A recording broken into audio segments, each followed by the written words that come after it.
प्यारे छात्रों नमस्कार। आज हम आपको ये सिद्ध कराने वाले हैं कि सिद्ध कीजिए कि √3 एक अपरिमेय संख्या है। बच्चों यह कक्षा 10वीं की गणित में है कि NCERT सिलेबस में आपको सिद्ध करना पड़ता है कि √3 एक अपरिमेय संख्या है।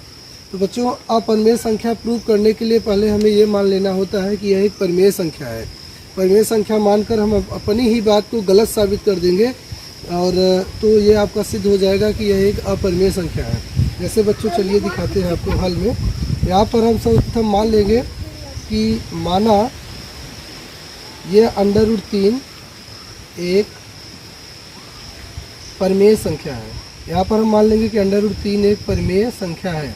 देखिए ध्यान से, परिमेय संख्या है। मैंने माना कि √3 एक परिमेय संख्या है। आप जानते हैं कि जब कोई संख्या अगर परिमेय संख्या है तो उसे हम P/Q के रूप में लिख सकते हैं।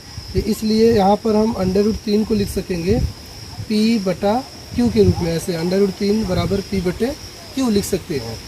अब यहाँ पे मैं लिख दूंगा, जहाँ मैं ये भी मान लूँगा कि P व Q अभाज्य हैं, मतलब कि एक दूसरे से नहीं कटते हैं। P और Q आपस में क्या है, अभाज्य है। हमने यहाँ पे मान के रखा कि P तथा Q आपस में अभाज्य संख्याएं हैं, मतलब कि ये P जो है Q को नहीं काट सकता है।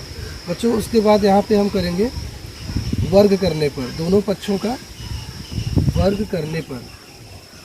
तो अगर हम इन दोनों पक्षों का स्क्वायर करेंगे तो √3 का वर्ग आपका 3 आ जाएगा और ये P का वर्ग P² और इस तरह से Q का वर्ग Q² हो जाएगा।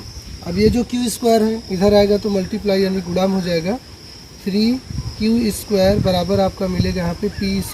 ठीक है, यहाँ से आप एक बात लिखेंगे यूक्लिड के नियमानुसार कि अगर कोई वर्ग जो है किसी संख्या से डिवाइड है तो उस वर्ग का यानी कि उस संख्या का वर्गमूल लेने पर भी उस संख्या से डिवाइड हो गया। यानी हम यहाँ पे कहेंगे कि अगर P² 3 से भाज्य है तो आप कहोगे कि P भी 3 से भाज्य होगा।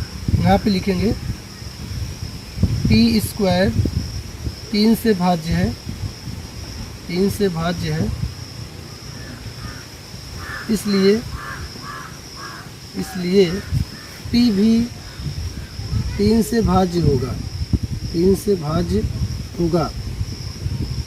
बच्चों यहाँ पर हमने लिखा कि अगर P² 3 से भाज्य है तो P भी 3 से भाज्य होगा और इसे हम मान के चलेंगे कि यह हमारा कथन पहला है। बच्चों अगर P 3 से भाज्य होगा तो इसका मतलब है कि इसमें कोई न कोई 3 का, अगर हम P का गुणनखंड करेंगे तो कोई न कोई ऐसी संख्या है जो 3 का खंडज के रूप में है। तो यहाँ पर हम इसको लिखेंगे इस तरह से कि माना P = P, यानी P को मैं लिख सकता हूँ 3 × C के रूप में। यानी P का अगर तब हम गुणनखंड अगर करेंगे, जब इस कंडीशन में अगर P 3 से भाज्य है तो इस कंडीशन में हम P को लिख सकते हैं 3 × C, यानी कोई भी कांस्टेंट नंबर हो सकता है। P का गुणनखंड करने पर 3 × C यानी कोई कांस्टेंट हो सकता है। बच्चों अब हमें यहाँ पर इस P के जगह पे इस 3C को अप्लाई करना है। तो ये हो जाएगा 3Q² बराबर, ये जो P² हम यहाँ पर P का मान रखेंगे 3C², तो ये कितना आ जाएगा, 3 × 3 = 9 C²। अब आप इसको काट दीजिए, 3 × 3 = 9 कट जाएगा और यहाँ आपको मिल जाएगा Q² बराबर 3C²। फिर आप यहाँ पर यूक्लिड के नियमानुसार लिखेंगे कि अगर Q² 3 से भाज्य है तो Q² का वर्गमूल यानी कि Q भी 3 से भाज्य होगा। यहाँ हम लिखेंगे Q² 3 से भाज्य है, 3 से भाज्य है, इसलिए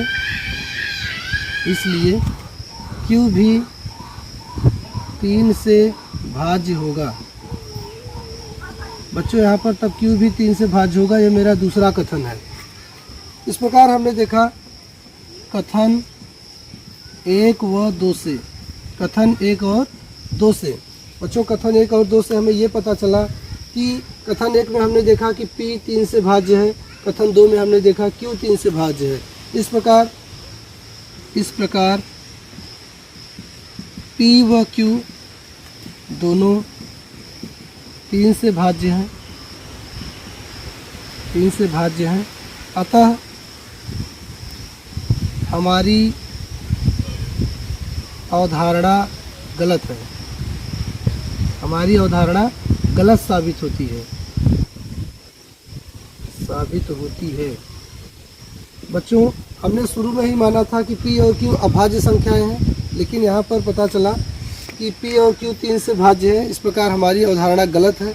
जब हम अपनी ही बात को यहाँ पर गलत साबित कर लिए, इसका मतलब है कि P और Q जो है यानी √3 एक परिमेय संख्या नहीं है। क्यों नहीं है? क्योंकि हमने यहाँ पे माना था कि P और Q अभाज्य संख्याएं हैं, जबकि अंततः हल करने से कथन 1 और 2 से हमें पता चला कि P और Q क्या है, दोनों 3 से भाज्य हैं, यानी अभाज्य नहीं है, भाज्य हैं। हमारी अवधारणा गलत साबित होती है। अतः √3 एक अपरिमेय संख्या है, अपरिमेय संख्या है।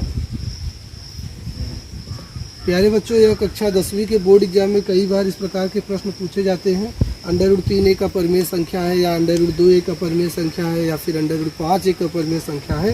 तो बच्चों, अंडर रूट में कोई भी संख्याएं होंगी, उसको अपरिमेय संख्या बताने के लिए आपको यही तरीका करना है। सर्वप्रथम आप हमेशा मान के चलिएगा कि वह संख्या एक परिमेय संख्या है। जब आपको अपरिमेय सिद्ध करनी है तो आप मानिएगा कि वह एक परिमेय संख्या है। अगर ये परिमेय संख्या है जिसे आप P/Q के रूप में लिख सकते हो, फिर आप ये मान के चलिएगा कि P और Q दोनों ही अभाज्य हैं। आप इनका वर्ग करेंगे, फिर बच्चों इस तरीके से आप इनको कर सकते हैं।